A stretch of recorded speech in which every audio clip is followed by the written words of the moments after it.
Welcome to another live stream.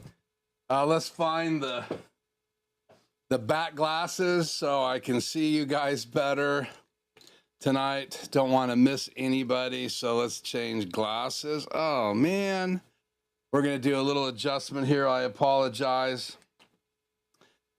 Anyway, welcome to the live stream. Welcome to Life Journey Production Studios. I am Keith, and it is great to be together with you. Let me know if everything's 5x5. I will hit the record button. So we are now recording, and I really am excited to be here tonight. So gonna get this out of the way right up front, give you guys an update on my healing progress. My foot, my stitches are still week number 8.5. They're still not healed, though they're getting really, really close. So I should be 3 weeks by this next Tuesday. I should be 3 weeks into rehabilitation, 2 weeks today, but I am not. So I'm getting stronger. And so I'm going around the house in my little scooter. And so it's a lot of fun, but those of you that don't know, I broke my ankle back in March. So it's now May, and I should be 12 weeks. I should be walking again. And so I haven't put really any pressure yet on my foot, but that's the update on my recovery. It's a bummer. Every couple days we change the wound and the dressing, and some days I look down there like I did today, and it is a little depressing not being able to get around, but I'm keeping a positive attitude. I am here tonight, and I want to welcome each and every one of you tonight to the live stream. So we are going to go through here and see who's here. So we'll put chat on. Welcome, Grish. Grish was in here early. Followed by DJ Ware. It's good to have you. Followed by Bert. Thank you for joining me, you guys. I appreciate it very much. Gary is here. Juris Design. Chio Walker is here. It's good to have you, Chio, as well. Let's see. Austin from U-Step Productions. It's good to have you. And Doug from Forest Online. So make sure, if you haven't subscribed to some of these channels, including if you're listening to this and you cannot chat, I do have chat, subscribe only, which means simply if you subscribe to the channel, you can chat with us and we'll be able to have a conversation. You can ask questions. We are going to have some Q&A tonight. I did put up a poll.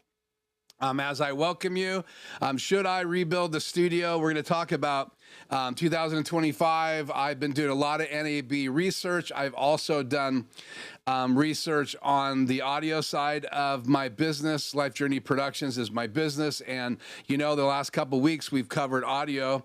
That's not really, well, we're going to talk about lots of little things tonight, but we're not going to really dive into the PreSonus equipment, even though I do have 3 new items coming. I have 2 new in-ear mixes. Actually, they're used from reverb.com. I've switched all of my purchasing over to reverb.com. I also have the network switch coming.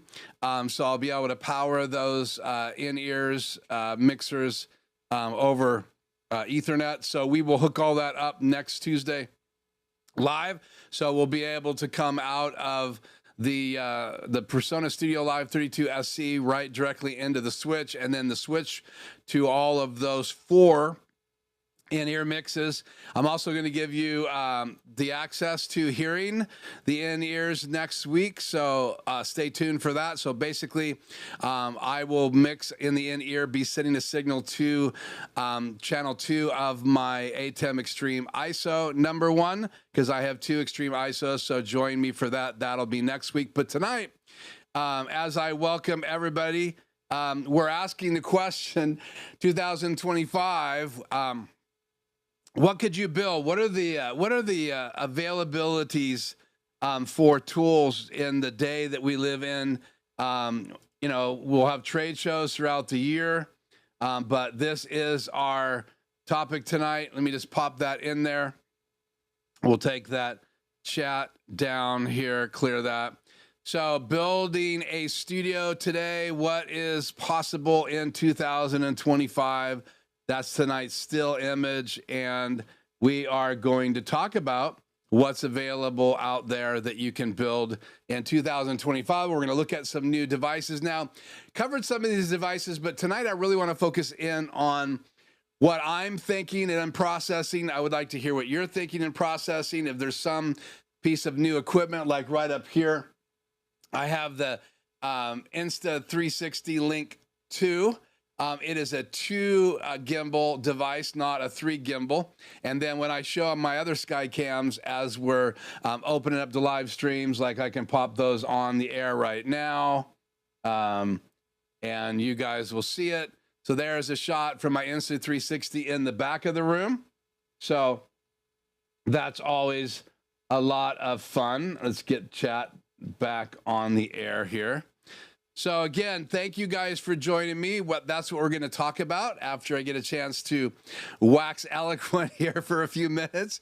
So I will not get wordy tonight, even though when you get cooped up in the house, and I have been cooped up in the house quite a bit.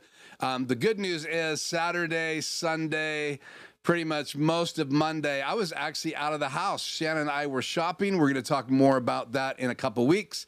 We have made some major purchases, or should I say my wife has made some major purchases. We've done it together, but it's her passion. We're going to talk about that. I'm hoping that Shannon will join me in the live stream. So again, we'll talk about those things, and that should be really interesting to you. That'll be in a couple weeks, so stay tuned for that. In 4 weeks, we're having our first big tent event. And I'm planning on doing a behind-the-scenes look at the setup of that, unless that event gets canceled. But that is the setup day is June 8th for setting up the tent. So we'll do a time lapse of the tent going up, and then I'm going to give you guys a behind-the-scenes look at setting up the audio. That may be week 5 from now, because I'm going to be setting up audio, I think, Wednesday morning, not on Tuesday, and I will not be live for long that Tuesday. It'll depend on if I have any service out where we're going to be, and we're going to be way out in the farmlands. So pretty crazy. Let's say hi to Joe here. What's not going on here? Chat is not enabled here.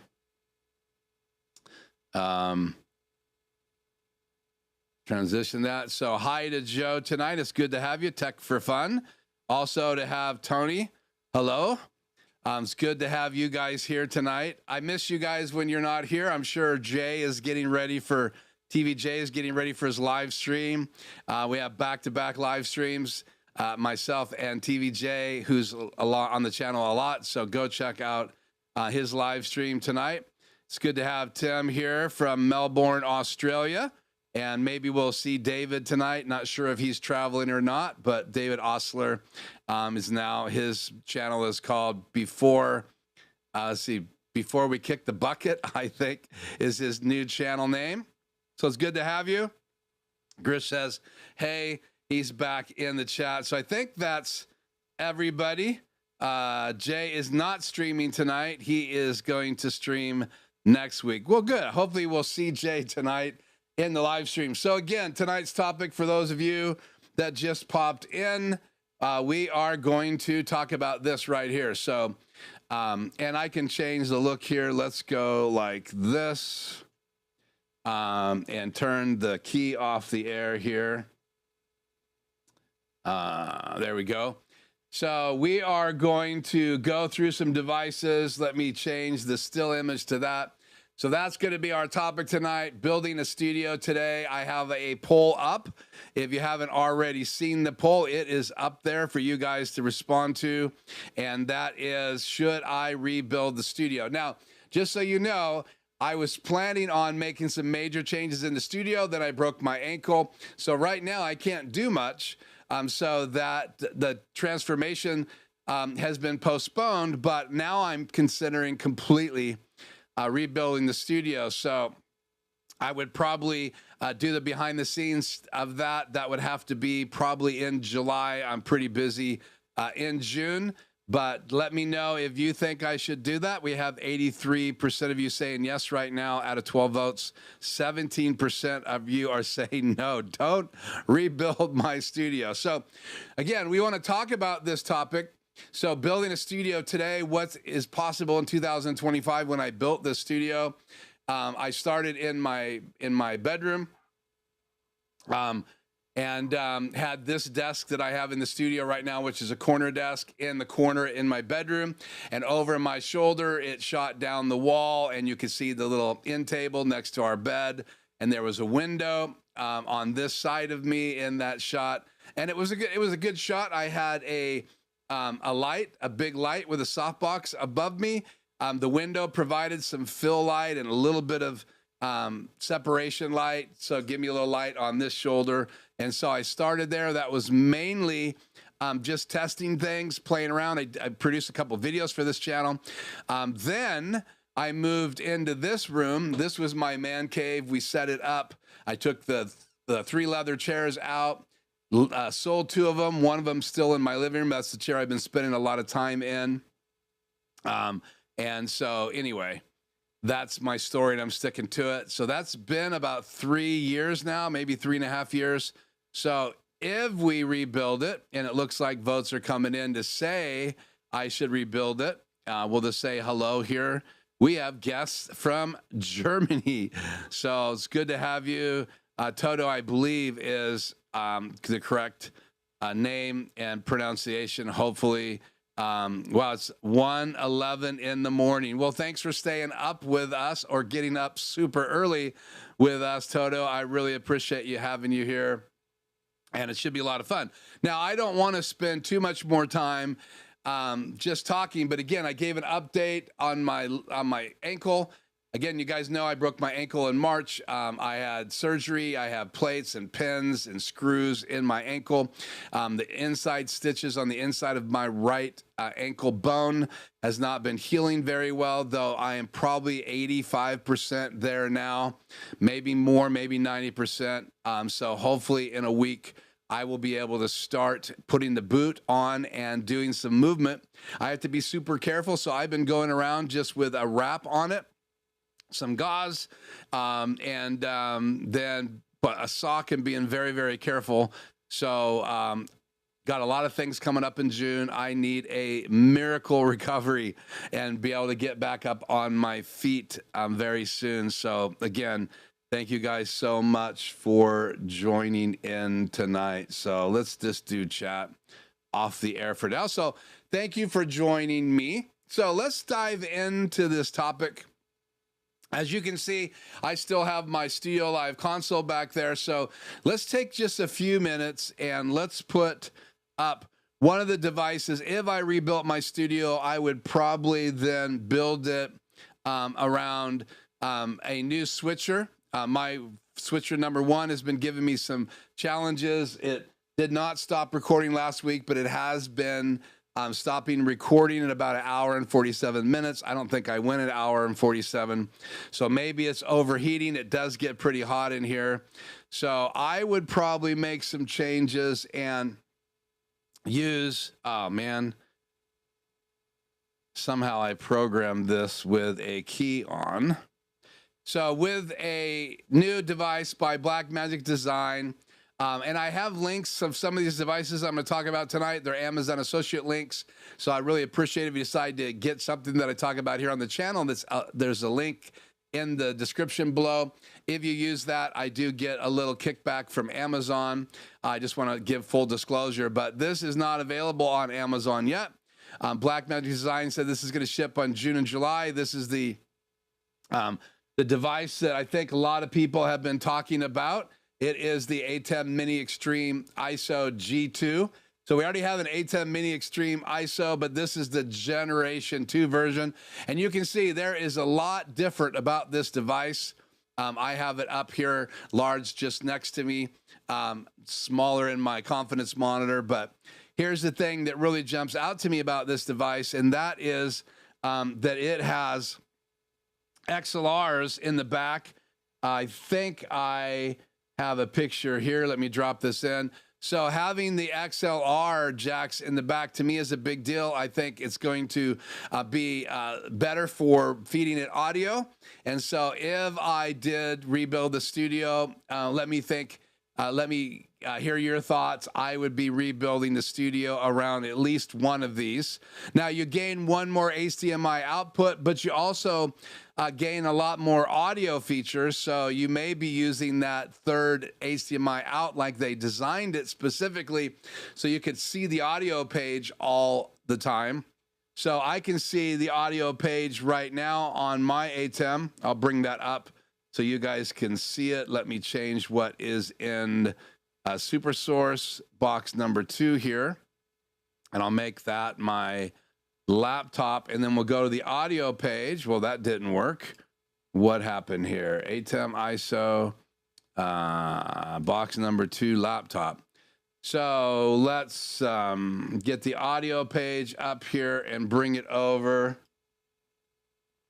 So here's the audio page, and this is what you see now. It'll be quite a bit different in the new device. Now, if I want to see that page, I have to, bring it up on my desktop, and I can switch between the switcher page, the media page, the audio page, and then if I had Blackmagic cameras, and I'm just changing the folders on the bottom. If you look down on the bottom there, you can see my mouse. I don't have any Blackmagic cameras. Let's get this on the other desktop so it quits popping up. So if I had Blackmagic cameras, I'd be able to control them. And a lot of that, those features are really cool. I don't have any Blackmagic cameras, but I really think the audio part of this whole scenario is tempting for me. So I am really looking forward to building a studio around the Generation 2. The other thing, let me change this back here. Let's see, what do I want in here? Media player 1. The other thing about this, besides the HDMI, extra HDMI out, because you have 3 now, which you can send anything you want to all 3 HDMIs, but I like the fact that it's 10G, so I can be recording directly to a NAS once I get one in the studio. And if I did rebuild the studio, I would be adding a different type of backup system than I have right now. So there's some really cool things. The other thing is Thunderbolt in. So I really would like to bring in graphics for my H2O graphics. John Barker has designed some really cool graphic package that you can get for not that expensive.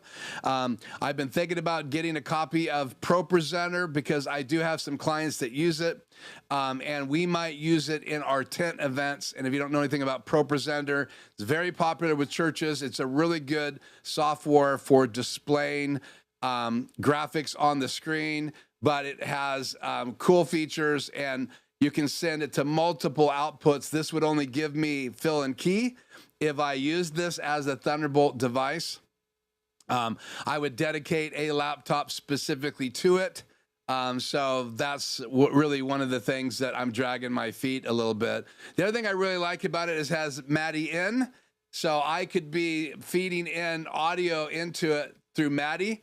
Now, I don't have MADI out in my PreSonus board, but I could do a converter and send MADI to it from a PreSonus board. But I would probably still, and we'll go back and we'll talk more about these, but let me just change the slide right now. I would probably still use the Rodecaster Pro 2. I thought that was a PNG file. I apologize for that. Probably use the Rodecaster Pro 2 still as my audio interface on my desk for Zoom calls, for talking to clients, for doing my live streams. You're hearing me on the SM7B coming through that device right there. I'm in channel 1. And I can show you guys that through the Sky Cam here, or the mobile cam.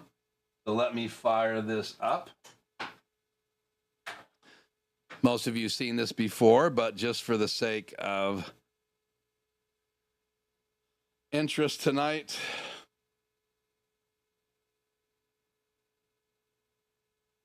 put my phone on cover so no one calls while I'm using it. By the way, I went to the new Marvel movie. It was really good. So on a side subject here. So let's go into box 2.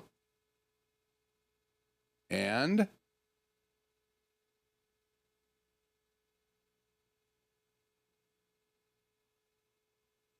so there is my Rodecaster Pro 2. This will still most likely be the centerpiece of my studio. You can see the audio levels right there. I have my wireless mic so I can hit the mute.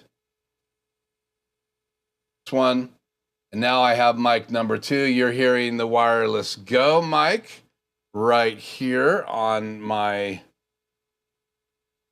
chest. There it is. And this will send a wireless signal to a receiver built inside the Rodecaster Pro 2. This is one of the reasons why I love the device. So if I wanted to do a quick podcast, I could just grab my other one, which is, let me find it here. Where did I hide it? There we go. Let me move my drink.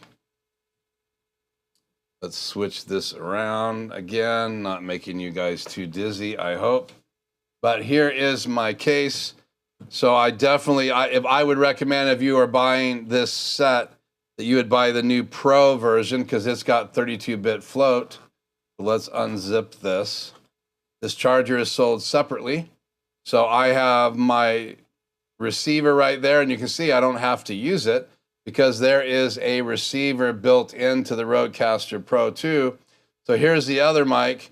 And the way you get to that is you just have to hit the channel, and then you choose it right there, and then you can link. So here is the unpair button right there. Hopefully that'll focus, yeah.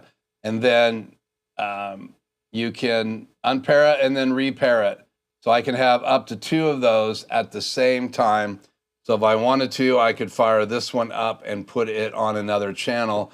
So I could simply have a guest in the studio and be able to start a podcast using a wireless mic, and I don't have to bust out of my case my transmitter and then hook up the 3.5 cable and get that plugged into the Rodecaster Pro. The fact that the Rodecaster Pro version 2 has the receiver built into it, and the Duo, the 2-channel Rodecaster Pro, have the receiver built into it. They now have a handheld microphone that you can use as well. You can only have 2 devices hooked up to the Rodecaster Pro Duo and 2 devices hooked up to the Rodecaster Pro 2 at the same time, but be nice to have that handheld microphone. So this will probably stay as the centerpiece of my studio. So I have 2 of them. That's how much I like them. One is for mobile work, and then this one stays plugged into my desk at all times. So I think that is another really cool device. And then this is the one that's been giving me issues. This is my number 1 Extreme ISO. Let's cut back to the other mic. So I'm back on the SM7B, and then there is number 2. And I also have the ATEM Mini Pro in my studio, so I can train on that. When I have a client that needs to know how to use it, I can show them. I can bring up the multi-view, so I can teach right from this one. I don't have it networked right now. I'm 1 network channel short. So I have my StudioLive console right there on the desk. That is hooked up into the network right now. And then I have all of those devices are networked together through the back of the PreSonus board. So 2 in-ear mixes, 2 stage boxes, 16 inputs, 8 in the top, 16 on the bottom, 8 outputs on the top, 8 outputs on the bottom. And then the in-ears can be daisy chained. They can also be powered from the network switch that will be here next week. We'll probably land here by Friday, and then we'll bring that on the live stream next Tuesday, and we'll hook up the other 2 in-ear mixes that I purchased. So I'll have 4 all together. And so you guys will be able to see that here, right here on the channel. So again, so a quick view of the desk, have that camera, my monitor. I have these 2 Extreme ISOs right there, the ATEM Mini Pro. I have my Stream Deck. my old version of the HybridDeck Mini, which does have key and fill, my new HybridDeck HD Plus. I have my Wacom tablet I'm using for the chat. I have my Elgato prompter with my other camera. That's an EOS R. That is a Canon EOS R. And then this camera right here is a 5D Mark III. There's the monitor for it. Then I have the Stream Deck Plus right here that has the LCD screen and the buttons as well as knobs. My Asus laptop, my iPad number 1 right there. I have my wife's iPad right here, in case you guys have any questions about the PreSonus board, which we're going to talk about here in a minute. So my headphones right there for my Rodecaster Pro, and then I have headphones right here to check the audio on the headphone out of the ATEM Extreme ISO. Now, the sad thing is the ATEM Mini Pros don't have headphones out, and so that's why I really like the ISOs for recording. Again, the ISOs record all 8 channels plus the program out, as well as the still images, all the audio files that would come in from individual cameras. So these are really powerful, and that's the same thing that this new device can do. Let's bring it back on the air. So this new G2 can ISO record as well.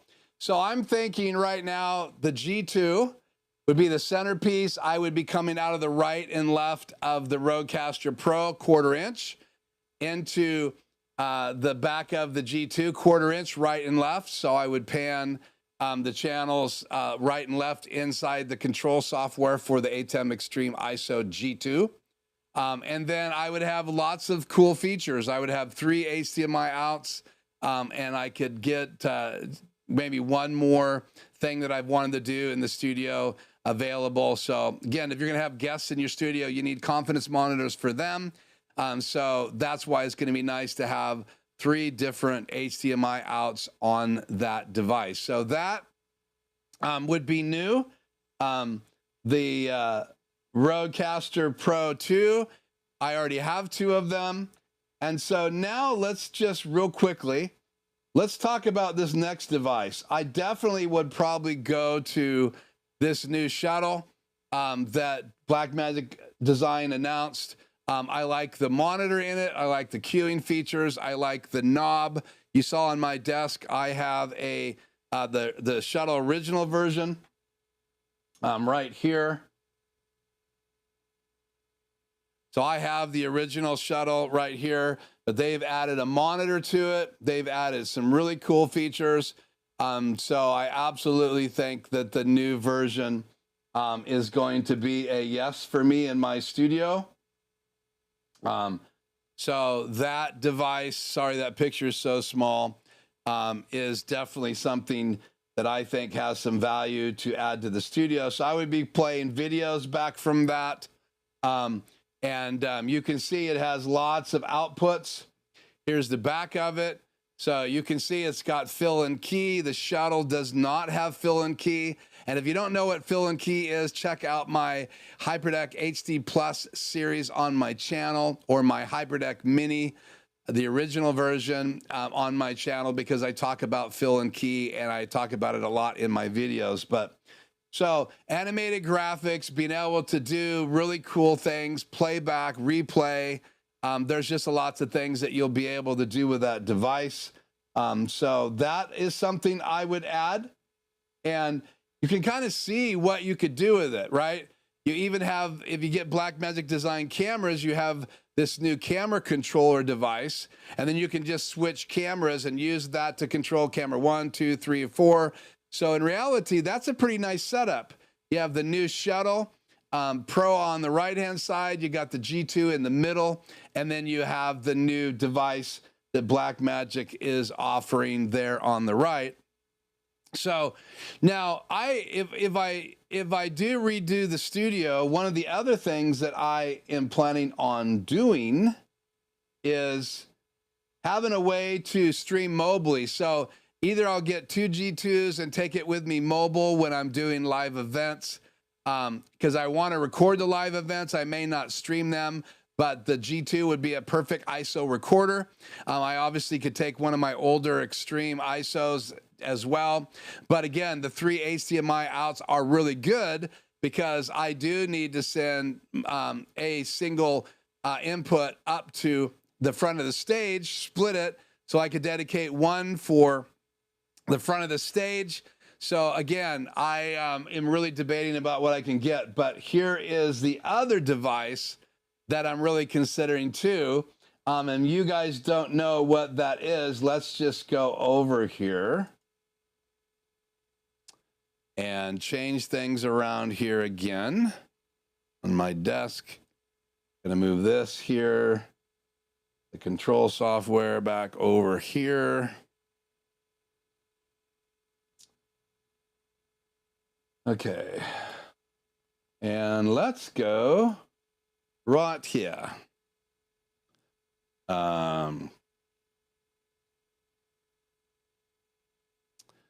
Box number 2 now needs to be my laptop. So this is the new YoloBox Extreme. Now, why would I be considering the YoloBox Extreme?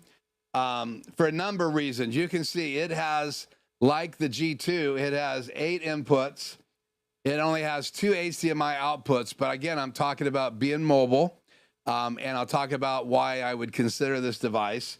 It will real 4K streaming, so I like that it will stream 4K. It's got an 11.2-inch monitor built into it. It's $2,000, so it's more expensive than the G2, which is the ATEM Extreme ISO G2 is retailing right now with tariffs for $14.99. I believe I think is what it's retailing for. But see, this has 6 NDI inputs, which I think is amazing. You don't have any NDI inputs built into the Blackmagic Design Extreme ISO G2. So you have ISO recording of 4K 30, record included inputs up to 4K 30. So now you have a device that will be able to stream 4K, record up to 30 frames per second, 4K, NDI inputs. This thing is a beast, and I may at some point decide to pull the trigger on this and bring it here on the channel. I know Aaron Parecki's done a lot of videos on different things that YoloLive has out. Again, this is I believe this is manufactured overseas, so the prices may go crazy, the availability may be crazy. But again, you can see some of the things it does, up to 10 hours of battery life. So that's really cool for when I'm remotely streaming. It has Wi-Fi 7 built into it, Bluetooth 5.5. You have, it's an Android, basically 13, I think, device. So I don't use a lot of Android devices, but it's got Android running in the background. SD card for playing back videos, just like you can do from the G2. We'll go back to that picture of the G2 here real quick. Let me change what is in box 2 again to, let's see, I want to be in my media player, and let me find the still image here I wanted to show you guys. So the G2 actually has a card slot right up there on the top left. So my mouse isn't showing up there, but it is up there on the left. And I think that's pretty cool. So the fact that this has so many features and so many options, and they keep working on it and perfecting it, or perfecting the YOLO boxes. This may not be the one. We'll see. They seem to come out with maybe 1 or 2 almost every year, but give me your guys' thoughts in the chat. Just want to cover these things, and then we'll back up from here. The other thing that I really captivated me, let me change channels here real quick.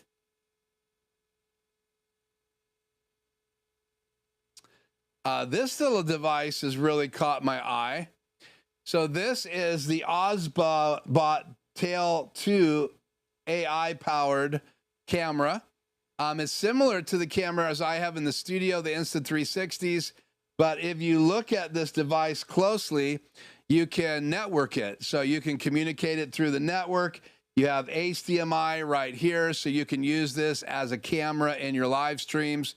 It has intelligent, the new 2.0 version of the people tracking, so you can actually go behind something, an object, and then come back out again, and it will track you. So these cameras are really interesting to me because for live events, they're kind of a hybrid PTZ camera. Again, PTZ cameras have been around for a long time, but this is a pretty enticing camera. You can see it retails for $1,200. So lots of money if you were going to add 4 of those. You could also add Blackmagic cameras, but this does have a gimbal built into it. I'm not going to play their video, but I do want to encourage you to watch the videos on the OBSBOT Tail 2 AI-powered PTZR 4K live production camera. Again, AI tracking 2.0. We'll zoom into these features right here. High resolution up to 4K 60 frames per second and 1080p 120 frames per second. So you could actually use it to do some slow-mo. If you wanted to, later you could use it by capturing 120 frames per second. 5 times optical zoom and 12x hybrid zoom. So 5x optical, which means it's using the glass to go in 5 times. That's really, really cool. Plus it has the larger chip for 4K. So you can use the optical zoom to go in even further and still be getting a good 1080p image. So I like that. I'm exploring this camera to recommend it to some churches I'm working with. So we'll see what their response is. Let's see if there's anything else here. They have a remote control that you can get as well. So you can see some of the options that are available down here. But what I like about this is it's got a really good chip and it's got really good glass, at least as good as glass as you're going to see in a PTZ or a web camera. And you have 12 times, again, zoom. You saw the back. You got tracking available to track people.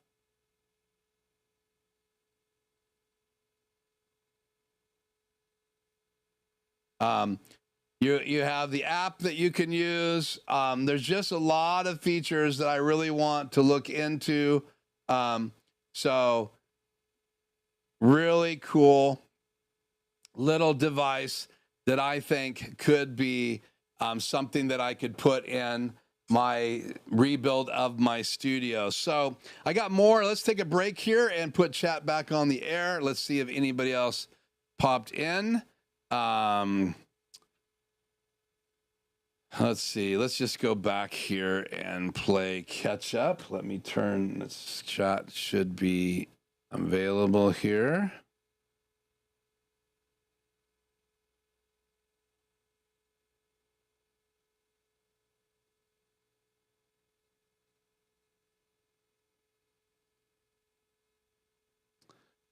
So I'm assuming you're talking about, Tony, are you talking about the new G2? That port is a MADI input. So you can input MADI. It is not an SDI port. So it's all HDMI. I don't know if they'll come out with an SDI version. It makes a lot of sense that they would. If they do come out with an SDI version, I'm assuming that they will add more SDI outputs, because right now if you buy the SDI model of the Extreme ISO, you get 4 SDI outputs. If you buy the G2, you get 3 HDMI outputs. So who knows? There might be room for 6 or more SDI outputs in the back of that G2. In fact, if I throw it up on the screen again, let's look at the back of that real quick. Come on, mouse, get over there. So that's the real estate you have. So the XLRs are taking up a lot of space. You can see they stacked the HDMIs on the top, but could they add more? Could they make the vent smaller? Could they add more SDIs if they came out with an SDI model? Remember, the SDIs are a lot smaller space when you look at those. So I apologize that that is over top of me and not on the side there. But that is a MADI input, Tony, not a SDI input, if that is what you're talking about. Yeah, so Tony says he hasn't watched a single video yet on the G2. So John Barker has a good video on it. He interviewed the guys at the NAB. He's got a great video on it. So I would go over and watch John Barker's video. H2O Graphics is the software that John Barker wrote. His channel is called Here to Record. So check out John Barker's Here to Record video from NAB. He talked to them about the G2. So lots of things that could be happening with that little device. So anyway, let's go through here. What's the price of the G2? So let's go up here and bring the G2 up. I thought I already had this ready.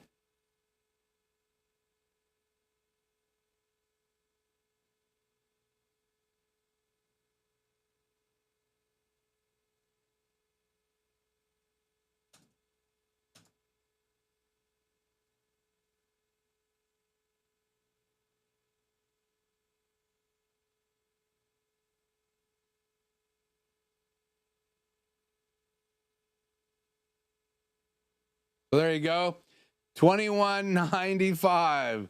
And again, it went up in price because of, I don't think they can build these things in the United States like they were hoping. There was some talk about Blackmagic doing some of their camera builds here in the United States. I don't know if they have all the parts. Again, this is not sponsored by B&H, but this is the B&H page. So if you're going to buy the G2, you're going to have to pay $2,200.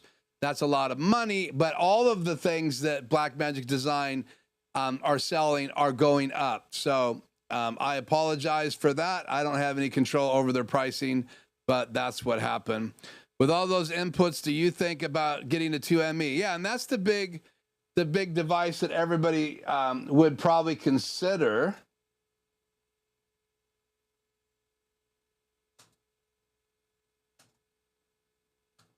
See if I can bring it up here.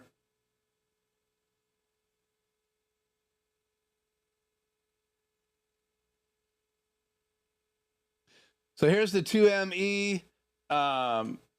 Let's just zoom into this. Tony has, I believe, one of these. Get closer. So there's the front. There's all the outputs on the back. So you can see you have all SDI. There is no HDMI outputs. You have 1/4 inch for audio. I really like the fact that XLR is available because you never know. I might, if I rebuild my studio, I may decide to put a console in here by PreSonus. We'll see. I like the small footprint and all the cool features in the Rodecaster Pro 2, but I also like some of the amazing features that are available in the StudioLive devices. They also have a 32 rack mountable version, but again, that's going to be in a rack, and it's not as nice as having a console on your desk. So that's the device, $4,175. So again, you guys do the math. I'm not leaning that way because you have to have a lot of SDI converters. All my cameras are HDMI, so I'd have to come out of my camera, HDMI, convert it to SDI, go from SDI into the back of the device. All my monitors are HDMI, so I'd have to come out of the back of the device, convert SDI to HDMI, and then back in to a monitor. So I don't know. That's for production studios, but having all of those converters, to me, I'm not interested in that at all. Though they are making some new little converter devices, but again, they're all SDI inputs on Blackmagic's site. So Akil wants one. Keith, what is your labeling scheme on your ATEMs? Labeling scheme.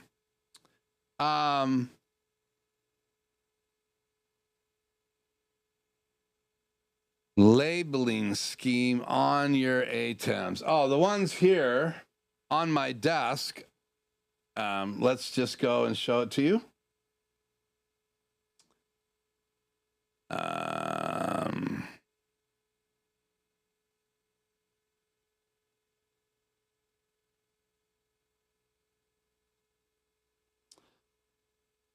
Let's get back into, let's go this, and then let's turn that off. Let's change box 2 to this. So camera 1, camera 2, extreme out or input number 1 and 2. That's the 2 HDMIs that come out of my extreme number 2. So I can send any one of those channels into either 1 or 2. I'm sending my phone into channel 2. You can see my phone is plugged into my switch. I can bring in my streaming bridge or my iPhone into that channel. That goes in over here to this channel right there. This is my channel that we're seeing right now. You guys are seeing on the right-hand side. That's number 4. That comes out of the HDMI number 2. Comes in right here. That's my laptop. That's my PC. This is HyperDeck Fill, HyperDeck Key. So again, I have camera 1 and 2 in this one. And then I have my Apple TV and camera 3 over there. Sometimes I feed camera 2 back in. Right now, this is something else. This isn't live. What you guys are seeing is what I can put through the matrix or through those 2 HDMIs. None of this can be seen. I can change those channels anytime. My HyperDeck shuttle comes right here. My older HyperDeck Mini with key and fill comes in right here. And my HyperDeck HD Plus comes in right there. So this is Extreme ISO number 1, and that's Extreme ISO number 2. And then I have my ATEM Mini Pro. So that is my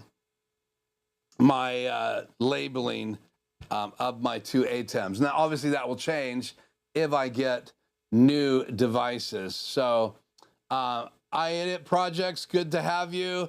Recording to network storage is pretty sweet. Yeah, I can't wait. Can't wait to be able to record to network storage with 10G. So I would set up a 10G network so that I could go back and forth with replay, going to some type of device, maybe a Blackmagic device to back up to. So we'll see. But the other thing too is that the G2 can have a card in it, so you could record directly to the card, the CFast card in the back, or you could record through 10G network. Still has a regular network cable for controlling it, and you have another network cable that's 10G. So you have a 1G and you have a 10G cable on the back of that device. So Blackmagic or B&H Photo, $21.95. I don't have the 4K model, only the HD. So yeah, what Tony is saying is that I have the 4K model on my screen here. Let's back out of this. Get my mouse over here, which lets me zoom in and out. Nope, it's not zooming right now for whatever reason. So let's see if I can find the constellation.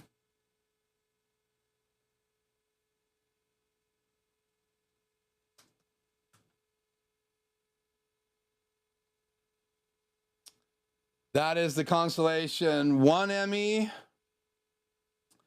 And here is the Constellation 2ME. So now you're 1865. So yeah, for the extra $400, you could buy a lot of converters. So, and they make bi-directional converters.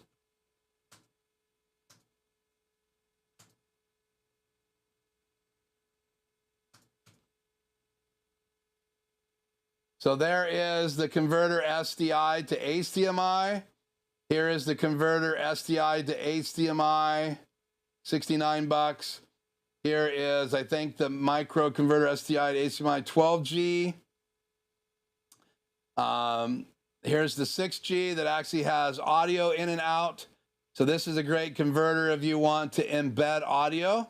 I have one of these in my studio, so you can actually bring in 4K 30 frames per second, and through this, again, it's got 6G, and then you can actually do 1/4 inch embed audio. So in reality, if I put one of those in the loop and just fed the HDMI audio from the audio from my ATEM Mini Pro into that converter and fed this camera into that converter, then I could bypass the preamps. And I've done that here on my show before.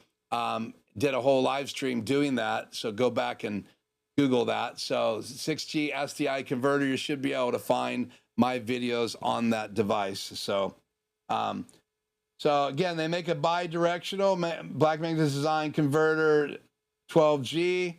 Here's the Teranex Mini converter bi-directional. So you can get it for $89, and that'll go both ways. So you would need one of those for every channel coming from your cameras. So if from your laptop, you would need one going from HDMI to SDI. And then again, you could use the same converter to come SDI to HDMI, because one converter goes both ways, but you can't use it both ways. You have to choose a way. So it's really only one converter that does two things. So you're paying $20 more for it to go both ways. So other people make them. Here's the Elvid. I've never used one. Here's the Lumitech. Roland has this one. I've dealt with this one before. This has frame delay built into it. So if you want to pay $669 and buy this device, you can go SDI to HDMI, HDMI to SDI. You can embed audio. You can pull audio out of the HDMI. So this is a pretty cool device. And there's some frames of delay. I think you have 8 frames of delay. No, I think 6 frames of delay built into this device. And you got to dig into that to find it. So lots of different tools that Blackmagic Design makes. So, you know, who knows? But, okay, let's keep going here.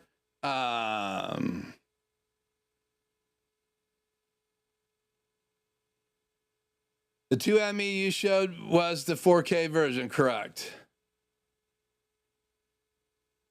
Keith, how did you connect the 3 ATEMs together? Oh, that's a great question, Toto. Again, so the ATEM Extreme ISOs have 2 HDMI outs. So let's pretend that this is my second ISO. I'm bringing those 2 HDMI outs in to 2 inputs on my first ATEM Extreme ISO. And then I don't do that with my ATEM Mini Pro. I could, but I don't do that. What I could do with my ATEM Mini Pro is I could come out of the 1 HDMI out and I could come into my SDI number 2 in an input. And so then I could bring all 4 channels from my ATEM number 1 at a time, using the matrix to bring that into my ATEM Extreme ISO. So what that does is gives you a very powerful switcher, instantaneous, channel 1, channel 2, channel 3, channel 4, plus you have the key built into it. You have a media player built into it, so you could overlay a graphic and then bring that into the live stream, so you could have the key on that one channel coming in. So one channel coming out of the ATEM Mini Pro going into the ISO number 2, and then you could overlay out of HDMI output of the ATEM Mini Pro, you could overlay a graphic, which is really cool. So all 4 inputs could come in if you wanted to, but right now I'm only bringing ISO number 2 in through 2 channels in number 1. And so I have to pick what channel to put on the air. And then I also have to tell it which one of these channel output 1 or 2, what channel do I want going to it. So again, it's confusing, but I use it all the time. It's not confusing to me anymore.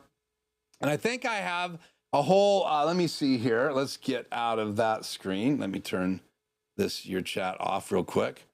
Let's go on to my channel here.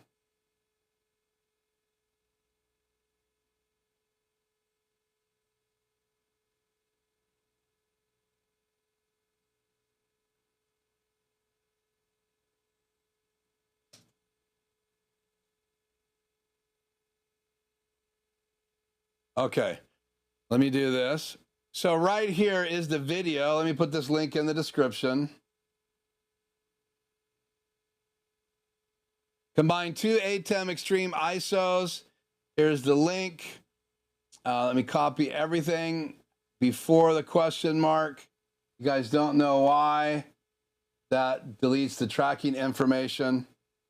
So let me get back out of here. Let me go into tonight's video, and I will put that right after the description.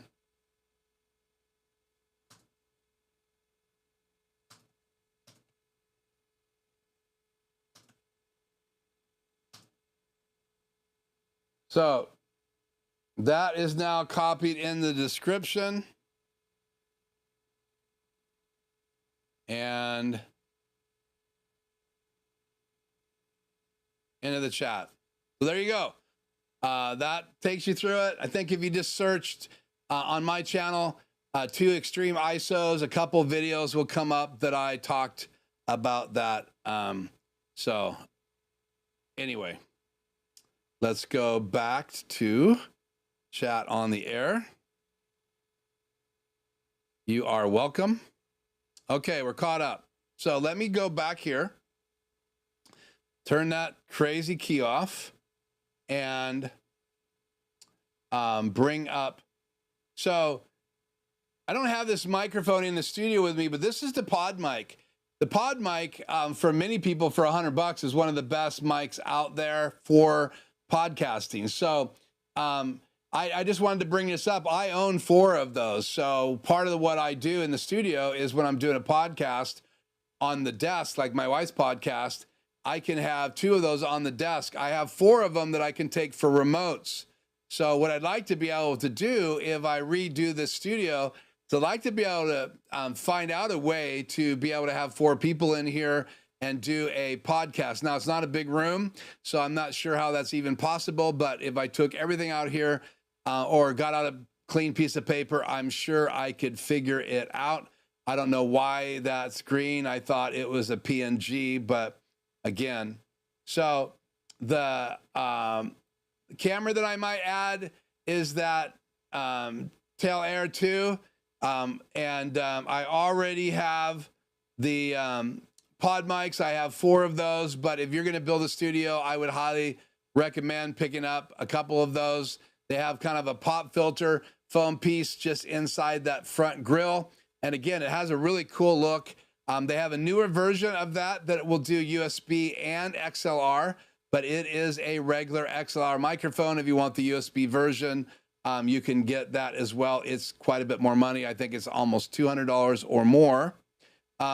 Again, the YoloBox Extreme, I think, is a pretty interesting device. Then again, I am building around the PreSonus StudioLive console in my studio, or actually for my live events outside of my studio, not live streaming events, but live events where I do sound. And that's why I have 4 more or 4 total of these in-ear devices that are coming in. And let me find this.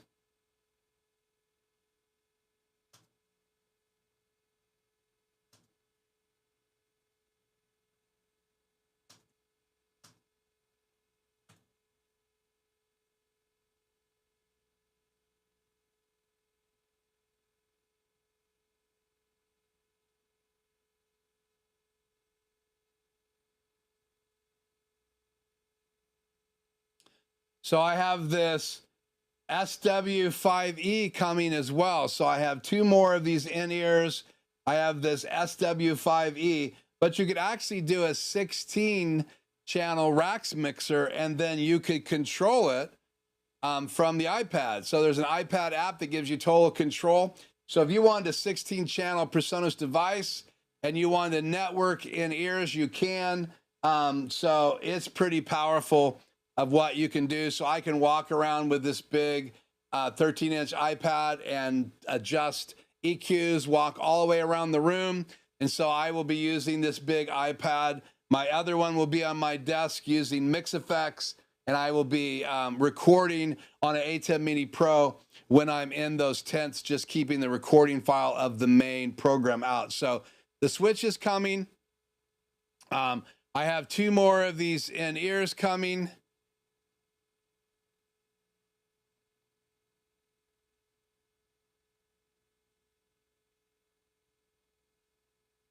Two more of these in-ears coming. So that's going to be a lot of fun to do that. Now, I'm not using this in my studio. I'm not using my PreSonus StudioLive 32 in my studio. It's my remote rig, but I am kind of rethinking how I want to do audio if I move in that studio, because if I have the G2, I can just feed it 2 channels of audio, and that would be great. If I don't like the preamps, I will find a way to feed it the HDMI audio input so I can bypass the preamps. Again, I haven't seen anybody do a video yet on the G2 preamps, so we'll have to wait and see if they sound good or if they sound bad. Who knows? Okay, so Tony, Keith, do you still have those little switches? Yeah, I do. I can't get up and show it to you, but that was one switch that I'm still using. So I use splitters underneath my desks to send extra copies of the HDMI monitors out. I have a 5-way splitter underneath my desk. I have, I think, 2 or 3 2-way splitters on my desk. And then those are switches. So 2 HDMI inputs in, and then you just push a button and it changes between 1 and 2. It has about a 1/2 to 2 second delay, depending on how quick the button releases. But yeah, I do still have a drawer full of switches. Let's see if I have any up here. I normally don't keep those in here, but my junk drawer is filled with junk. I mean, I even have adapters that I haven't even opened yet.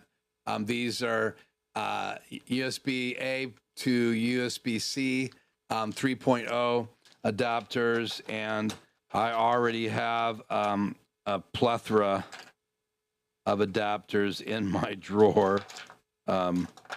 Just looking in here just to grab what's right in here. So I have all of these right here. Let me show you guys this background. Man, I programmed that wrong. Let's go box 2 to. So here's a look into my junk drawer, so you can see it is filled with junk. There's my glass cleaner, my caps that go back on after. So this is not a junk drawer tour. This has all of my wave effects, so I can plug that into my laptop. I have a couple $1,000 worth of effects that I have purchased through Wave. So I could plug this into Pro Tools. I could use this in Adobe Premiere or Adobe Audition.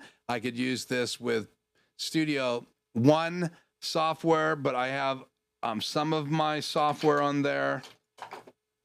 And then anybody that's been around Pro Tools over the years, where is it? Here's my iLink, and that has the rest of my software. So when I had my recording studio, I paid for these plugins. So these are all digital plugins that I can use, and I can't access them unless I plug these 2 drives in. So I just use the built-in effects right now in the Rodecaster Pro. So I don't need all of that stuff in the drawer. And there is my bandaged foot. So it's right here. There's a cut right there, and that's the part that's slowly healing. So this is like sports tape, and there's pads underneath it. And so that's got to heal for me to be able to get around again in the studio. So back to me and a logo. So that should answer Joe's question, Tony's question about my switches. Okay. So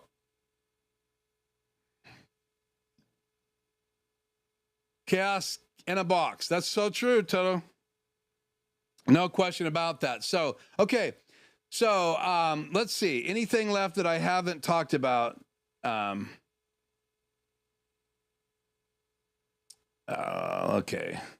Have some slides loaded into my media player here. Yeah, the other thing that I really, let's see, I'm going to go to this instead, and then I'll change what's in. Let me load this on top of me. Did it anyway. So box 2 will be my media player 1. So that is the stage box right there. And that's the 16 inputs and 8 outputs. What's really cool about those, you can see the connectors right there. You have the A in and a B out. So you can daisy chain those. So you could go into A and then come out of B to another stage box. So my PreSonus board has 32 channels.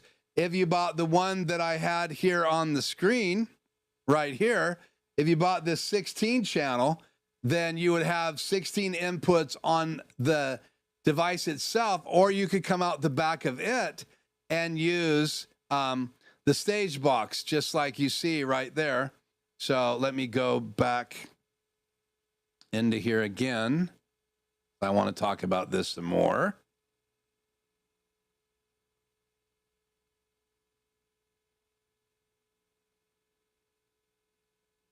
What I love about these, what I love about those is you can, you have 1/4-inch inputs or XLR inputs. You have preamps built into them. You can see you have a mute switch up there. You can daisy chain those. So let's just talk real quickly about a stage. Let's say that a band came in and they had their own in-ear rack, which means they have all their wireless in-ears in a rack, and they need me to feed them all 16 channels. Then what I would need is a 32 channel box specifically, so I could just send all of the mixes to that 32 channel box and let them plug into it. So PreSonus does make a 32 input, 32 in and a 16 out box just like this. So that box would have to be on the platform dedicated for bands to come and go. So basically they would come in, plug in, and I know some people that do live sound, they'll have more than one 32 channel box ready to go with patches already or splitters. So a band could come and rehearse. So there'd be 4 bands playing that night. All 4 of them have all 16 channels split to them. So I don't have that ability. I have 2 stage boxes now, 16 inputs in one, 16 inputs in the other one, 32 channels on my board, so I can activate all of those channels from the stage using one Ethercon cable going from my booth all the way up to the stage. Then I could daisy chain over. My in-ear mixes could come off the B channel, go into the network switch, the SW5E, and then I could go out from the SW5E. It has 4 outputs on it, network outputs. They're all power over Ethernet, and that can then go over to the in-ear mixes. And again, this is the in-ear mix. Then that can go in the in-ear mix that way, and then not have to have the power cord plugged in, which is great. So one cat cable could send 16 channels to that, and then I don't have to have a power cord. That's why I purchased 4 of them, and that that device right here, the network switch called the SW5E. Now I bought them used from reverb.com, so hopefully everything works. The description said it's in excellent condition.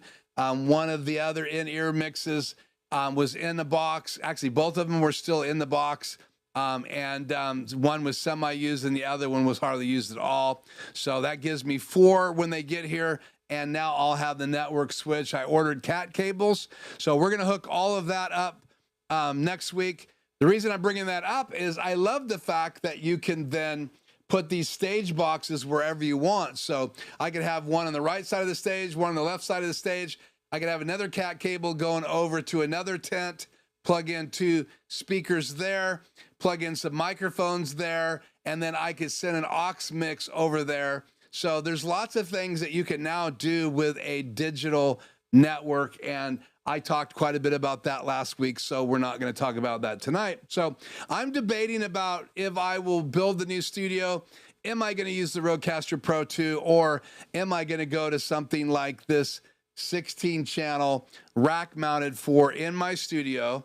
And so if I do bring a rack in here, then, you know, it does make more sense of maybe doing a 2ME. But again, I don't know. I don't want all those converters. I'm hoping Blackmagic Design will come out with a 16-channel input, 16-channel output converter, so that we don't have to buy individual converters and figure out where we're going to stick them inside our cases. So again, tonight's still image. Let's just review this real quick. Get my mouse ready here. Turn this off. So those are some devices. The last thing that I wanted to show you guys is these are the Godox lights. The reason I like these Godox lights, and I may try to find 2 more for the tent, but I really like these. You can see the big heat sink on it. There's no fans on this. So I have 2 of these above my head. I will show those guys to you right now. Let's change what's in box 2. So there is number 1, and it just has barn doors on it. And then this is number 2 above my head, and it's got this giant, nice photo grid and softbox on it. And so I have 2 of those in my studio, and so I really like them. For what it's worth. So that's one of the still images I hadn't shared with you guys. So they're not inexpensive, but I really like them. That's the model number is, I believe, what is that? Let's see if I can get a picture of the model number up here.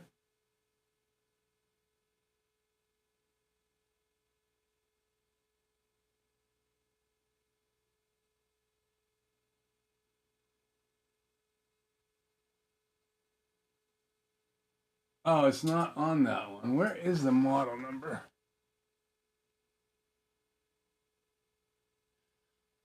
I think it's called the HMC 150. I might be wrong.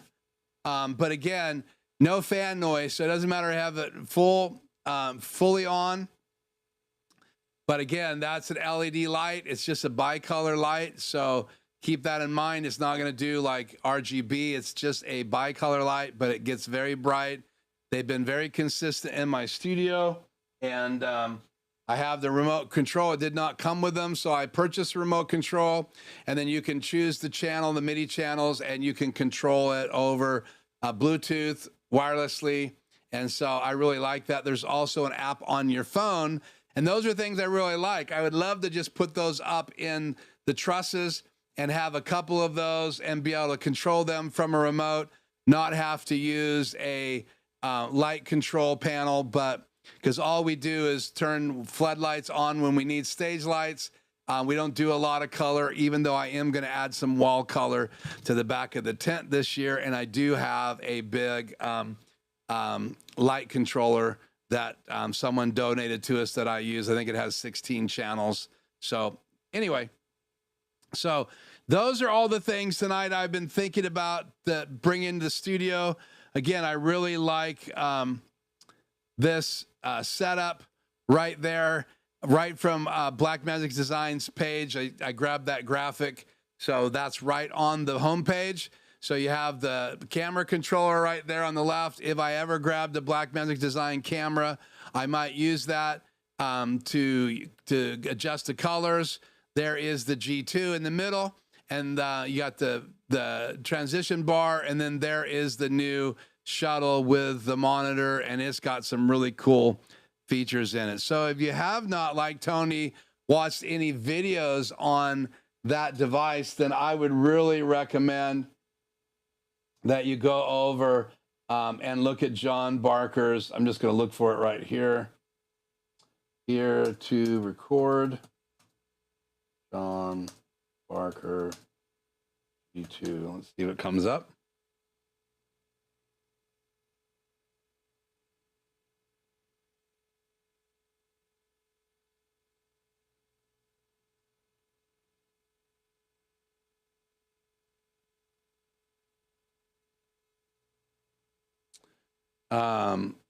I will put a copy of this in the chat.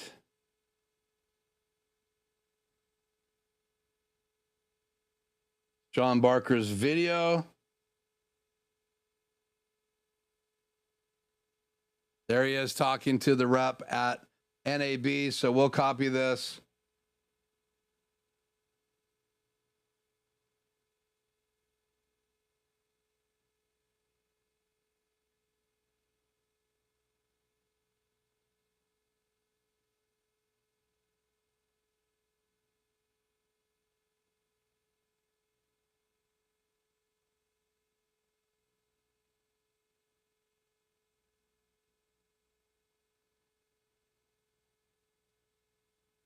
There you go. You guys can check that out and watch that video. I'm also going to copy it and put it in the notes, but I closed down my video. So I'll open that up later and I'll put that in the notes in the description tonight. So considering the YoloBox Extreme for mobile, tearing the studio down, probably going to go away from the Extreme ISO version 1 to the new G2. Again, that's going to be $2,195. You can get the 2ME for $1,895. And a couple of you guys I know have those, at least 2 of you. Most of my discretionary money is right now going into my sound equipment. That's why I'm buying things used from reverb.com. Again, this is not sponsored because I'm trying to save money. I think I bought about $3,000 worth of equipment now for under $1,500, I think, by buying it used. Everything's working. The in-ears I already have. The new digital stage box, which is the top one right there, I bought used. That was from Guitar Center, and one of these 2 in-ears right here, I purchased from Guitar Center. The other one from reverb.com. One of them didn't have a power supply. I had to purchase it. They reimbursed me this week, so a shout out to Guitar Center. They gave me a reimbursement for the power cord I had to buy for the stage box that was missing it. Again, that stage box is right there on the top. So I bought a locking power cord for that, and then I had to buy the power supply cord, locking cord for the in-ear, and they reimbursed me. I think it was like $69 this week. So I really appreciate, shout out to Guitar Center for standing behind the fact that I received those items with no power supplies. So that's really cool. Okay. Let's see what else we have here.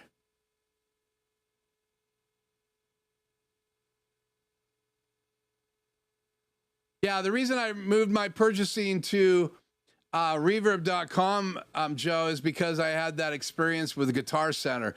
I had 2 people, a manager and a online salesperson, purchase. I wanted to order 2 things from 2 different stores, one in California, one in Florida. I ordered both of those devices. They said they were in excellent. One, I think they both were in excellent condition. The 16.8 stage box from PreSonus, and that came from Florida. And the in-ears, I think, came the mix, EarMix 16M, 16 channel headphone mixer for PreSonus that I can network. That came from California. Both of them came without a power cord. I spent 2 weeks. I'm trying to get an answer, find out where they were. Did they forget to ship them and not put them in the box? And then they reimbursed me about 4 days ago and sent me an invoice, and that came back on my credit card. It wasn't a check in the mail, but it went back on my credit card. So, yeah, so I've had a little bit of issues trying to get communication from any of the people at the Guitar Center. So that's why I switched over to Reverb. I can message the sellers directly. and find out if what's in the boxes. I've sold on reverb.com. There's some really good prices on there. It's kind of like a marketplace for sound equipment, and I've had a great experience both selling on that site and then purchasing on that site. And again, I have three items coming in the mail right now.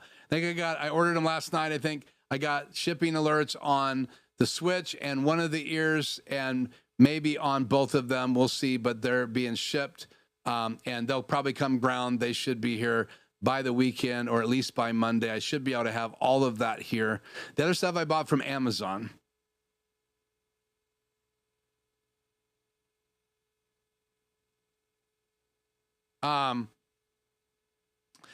So Gary is asking, is it better to do the shuttle versus a Blackmagic HD Plus? That's kind of, I mean, the HD Plus has a tiny monitor, so they do pretty much the same thing, though the shuttle only has one SD card slot. I believe there is a M2 slot underneath it, if I remember right. So it's really kind of half a dozen, one or the other. If you want to do replay, then I would definitely get the new shuttle. If you're not going to do replay, like from DaVinci Resolve back and forth, then if you're just going to do animated graphics and you want to automate it, and you come out of the back of the HD Plus HyperDeck HD Plus, which has fill and key, the new HyperDeck HD does not. The old HyperDeck Mini does. They don't make them anymore, but you could buy a used one. But the new HyperDeck HD does not have fill and key, so you don't want to buy that one if you want to do animated graphics with key and fill. So if you just want to do animated graphics, or you just want to do recording or playback, like I use my HyperDeck HD Plus to play my intro video, my outro videos. I can also do animated graphics on the screen. But again, even though a lot of people know me as the HyperDeck shuttle guy, the HyperDeck guy in general, I don't do a lot of animated flying graphics in my live streams because they're just not necessary. If I was doing a sports show or something like that, then yeah, I would do more than that, unless I'm demoing it or training people how to use them. And I use them all the time when I'm doing consulting, which brings me to my commercial. So my recommendation, if you're going to do replay, get the new shuttle. But if you're not going to do replay, then go ahead and buy the other HyperDeck. You can actually access it through the network now, as well share files to it from the network, but it's not 10G. That's the other big advantage of the new shuttle. It has a 10G output. So I'll probably just recommend the new one with the 7-inch monitor, and it's pretty cool. Watch videos on that. Eventually I'll get one of those and I'll do videos here in my studio. So I do consulting. I have a free 1-hour consult available. So if you're watching this live or you're watching it delayed and you need help, like you're a church or a venue, or you have a business, or you're doing a home studio, maybe you are stuck and you want to have a studio you can do really high quality Zoom meetings in. Maybe you want to bring guests in to your studio in a live stream. Literally, I flew to Vegas right before I broke my ankle. I worked with Jason there. He's going to come, Jason Kranitz. He's going to come on my live stream again. You can go back about 8 weeks and 9 weeks, 10 weeks or so, and you can see that I was live in Las Vegas. So I went to his studio to help him out. I already was working with him as a consultant. So if you would like a free 1 hour, let me know. I will give you the link right now. We'll pop it in the description tonight. But if you just hit this contact, fill it out, let me know you need a free 1 hour consult. There's one per person, so you've already taken advantage of it. Then you can reach out to me. You probably already have my email, and I do have some hourly rates that I'd be happy to share with you. But if you're just stuck and you want help, use that link that's in the chat right now, fill out that form, and I will do my best to help you in an hour. It costs you nothing. We'll do that on Zoom. So maybe I can help you get started, answer your questions. And if you want to know how you can get more hours, then you can reach out to me there. That's the end of my commercial. But again, that's how I work. That's my main business when I'm out not doing audio or doing video production in places. My primary goal is to work here out of the house and do consulting. I absolutely love helping people get up and going. I have some churches that I work with that purchase hours from me. Actually, I have 2 churches in the Tri-Cities. I have one in over by Seattle and Snohomish I've helped. I helped one up in the Spokane Valley area just for a couple days. So lots of fun for me to help venues. I have a couple business clients that I help. I do video production. I don't do a lot of weddings. I am going to do more outdoor events for audio. That'll be fun, but mostly band type stuff. That's really more my passion, is to do outdoor events with bands. And that's what I'm working up to. So again, use that contact. Let's see if I can't help you with that 1 free hour. And then after that, if you'd like to have more, I'll explain to you how that program works. Any of my previous clients that I've worked with, that I've had a consulting retainer with, they can come call me up or reach out to me via email or my phone. They can ask for an hour, or they can ask for 2 hours. If I'm available, they always have access to me. And that's a lot of fun to stay in contact with them. And Jason from Las Vegas called me today just to check up on me, which was really cool. So Jason, if you're watching, thank you so much. That meant a lot to me to have you reach out and see how I'm doing. Well, that's all I have. Any other questions? Q&A? I've got the PreSonus stuff in here. All I got to do is flip the switch, and that all comes live. I haven't had it on because it gets hot, but that's just fired up. I have 2 monitors in the back. I have a microphone. I have the StudioLive 32SC console on now. I have all of this. Do you have any questions before we roll out tonight that you would like to have me address, or maybe show you something in my studio? I want to take a few minutes to do some Q&A and help you guys out. No, I reached out to Freddie, Tony. You kind of know the history of that relationship, but I have not heard from him. He doesn't respond to my emails any longer. The last time I think I heard from Freddie Ponce was months ago. Who knows? He might be in the background listening, just not in the chat. You obviously have to pop in the chat and type something for your name to come up and for everybody else to see you. And by the way, if you can't chat tonight, it's because I have subscribe only on enabled. All you have to do is subscribe to my channel and you'll be able to chat within 1 minute while I'm live. That is on to protect the integrity of everybody else, so someone doesn't pop in here, say something rude, and then pop back out again. So if you want to chat with us, and I'd love to have you a part of the Q&A, a part of the chat, so please subscribe to the channel. If you haven't hit the like button, please hit the like button tonight. If you have not answered my poll, there's 20 votes tonight. Thank you so much. 90% of you are saying you should rebuild your studio. So I told you guys before my accident, I'm going to end that poll now. So 90% yes, 10% no. That poll is officially ended. So again, I told most of you earlier tonight that I was planning on remodeling the studio. That got postponed because I broke my ankle. So I can't really do much lifting of anything. I do roll around on my scooter. I think I showed you guys my scooter. We'll cut to the scooter cam. Get this back alive here. There is my scooter. You can see my basket there, my handlebars. That's what I roll around the house in. And I've gotten pretty proficient. I don't know why that is not turning landscape.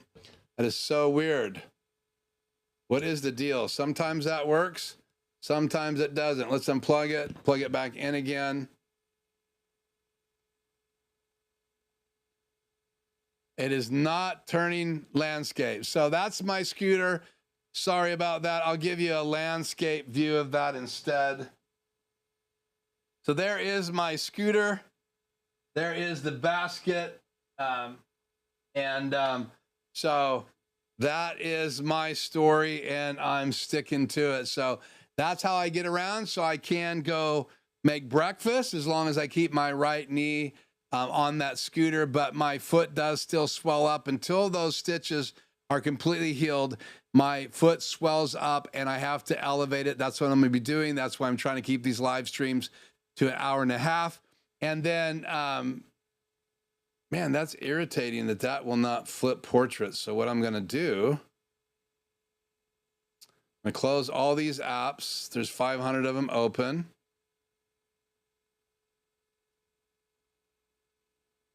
Let me go into Blackmagic Designs camera app. Where is it?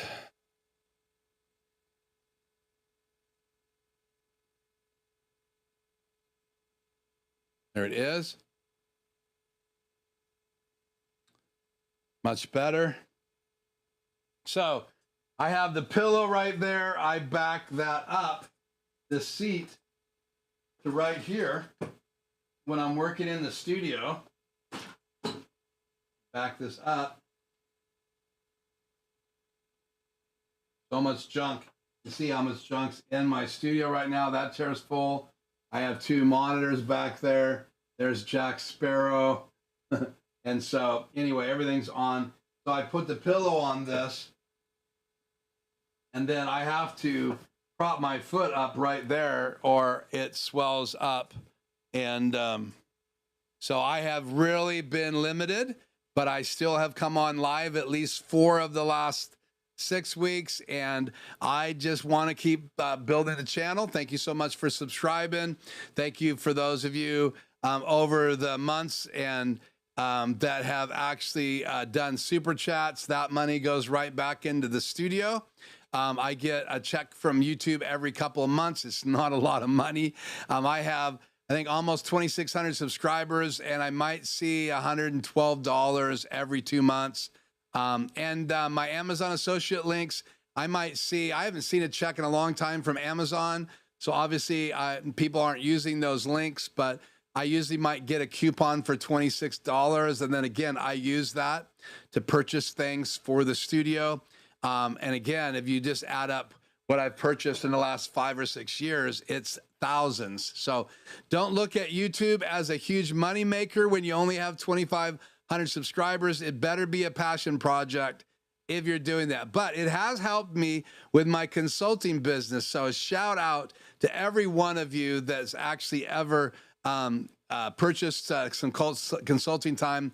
I really, really appreciate it. So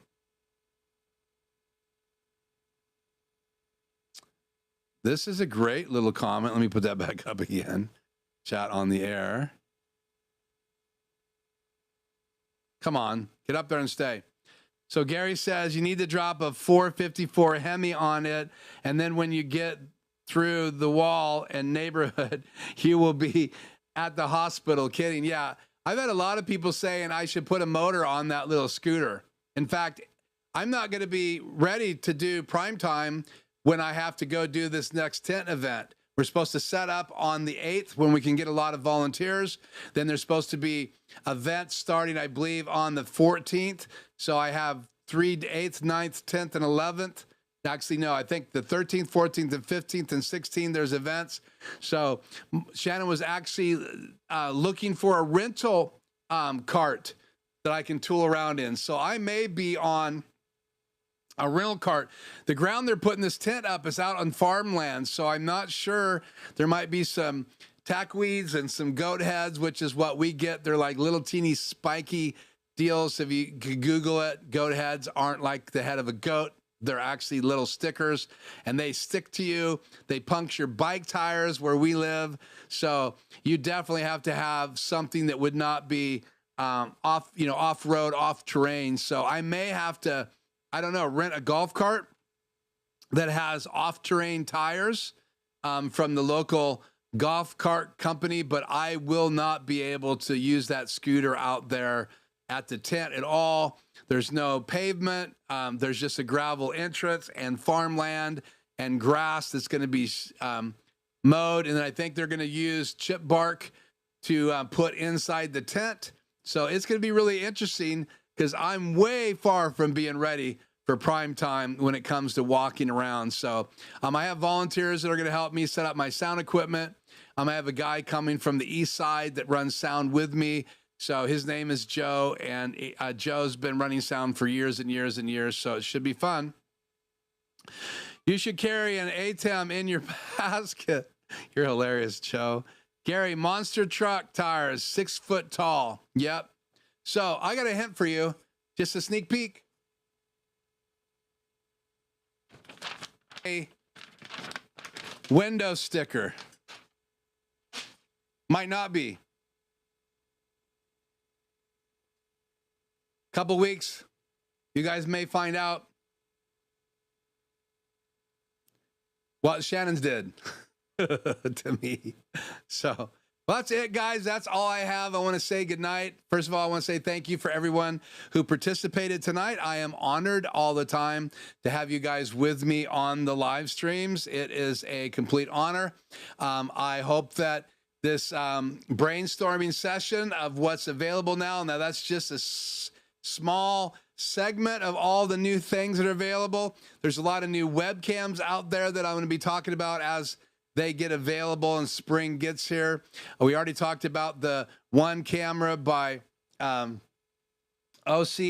So again, not OC, it's by, oh my goodness, OBSBOT. You have the new Extreme YoloBox, which has 8 inputs and can record 4K, ISO record 4K, stream 4K, NDI inputs, lots of them. So that's an interesting device. We've talked about PreSonus gear. We're going to talk about that again next week as only part of next week's live stream. Don't run away if you don't like talking about sound. We're just going to hook up the switch, get all 4 of those EarMixes, 16Ms working. You're going to get an audio sample of one of those. So it'll be like you have the ears in. And so, again, I have my in-ears right here. So I have some 1/4 inch to 3.5 adapters coming. They should be here tomorrow. So I'll be plugging my in-ears into that next week. I will be plugging your in-ears next week. You'll be listening to channel 2 on my ATEM Extreme ISO, and I apologize for the preamps, but that's what we have next week. I don't have the foot to get the 6G converter all hooked up next week. So that's it for me. Thank you guys so much. Gary has a guess. Great guess. We'll have to wait and see. Hey, Keith, you should load up on vitamin B vitamins and creatine. Yeah, I've been taking all kinds of stuff, but thank you so much, Glenn. My wife has got me taking homeopathic remedies. I take vitamin B every single day. I have a homeopathic remedy that's supposed to give bone health, but my skin on my right ankle is just very paper thin. It got damaged when I broke my ankle on the inside, and that's why it's been having such a hard time healing, because that broken bone did some damage inside my foot. Plus, I mean, my whole foot was facing the wrong direction in that break. So, window sticker for a wheelchair capable RV. Keith, you ever considered using a green screen in your studio? I'm very interested in the Black Magic Design Ultimat. Yeah, I absolutely want to get an Ultimat. Great device. If you guys don't know what the Ultimat is, let's just go ahead and bring it up. Let's go Black Magic Design Ultimat. So what you do with the Ultimat is you put it in line. This is the bigger one. I'm just going to bring it up here. You can get it for less than this. This is the Ultimat 12 HD. So what this does, it goes between your camera and your ATEM or your 2ME or whatever your console is. It can go between your camera and your computer if you want to use a cam link, but that goes in between, and then it is a very, very good quality keying device. Blackmagic Design bought these devices from another company. They absorbed that company, and so that they would have high-end keying available, obviously because they are a production company. I do have a Elgato green screen. So they make 3 of them. So they don't just make stream decks, they make green screens. So I have this one right here. So it's the X to XL chroma screen, but it's not really wide enough. So if I put it behind me, I still have to crop in on the right and left. So you really need, in this room, I have a big roll of green paper in my garage, and I brought that in one time, and that is 9 feet wide. This green screen right here, let's look at the specs right here. It is 82 inches high, 76 inches wide. So you really need wider than that if you're going to do a green screen. Again, remember, I'm shooting into the corner. So now if you just want to crop yourself, go on OBS, have an ultra matte, or use the keying features built inside OBS, or the keying features built inside the ATEM control software, because the ATEM control software does do keying. So let's go in it right now. So if you go up to a key, so I have 4 keys, so they're right here. So if I go into key 1, I can click on chroma, and you guys aren't seeing that. Sorry, I don't know what happened. I put a key on the air. You can go right here under Luma, Chroma, Pattern, DVE. You want to go into Chroma. You're going to do a Chroma sample. You're going to decide where on the screen you want to sample. Right now, I don't have a green screen behind me, but if I just wanted to go for like the TV set, you can see the color of the TV behind my shoulder. So you can see it's going to sample whatever's behind me. There's a little bit of color. Here's the color of my shirt. Here's the color of the curtains.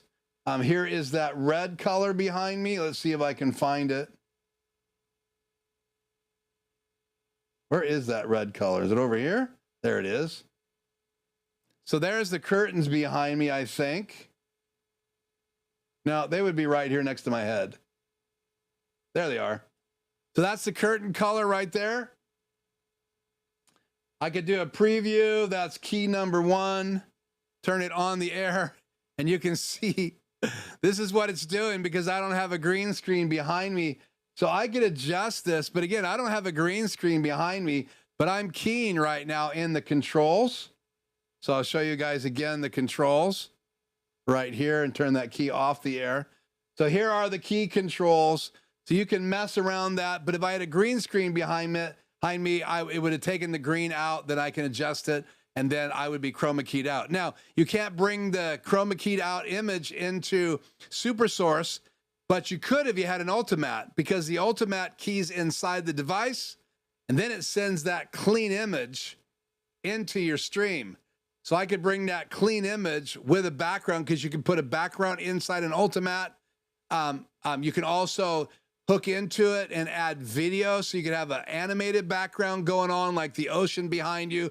So you could have a perfectly keyed image and then bring it into your live stream, and then put it in SuperSource, put it in a downstream key, put it in a picture-in-picture, fill the screen with it. There's lots of options that you have when you do a Ultimatte and you key before you come in to your switching device again. So keys are limited, and you can't bring those keyed out green screen images into SuperSource, and that's just one of the biggest bummers about not having an Ultimatte. So I would say go for it, Akil. So, okay, so any other questions, put them in the comments below. I'll be happy to answer them in the comments. Thank you so much for joining me in tonight's live stream.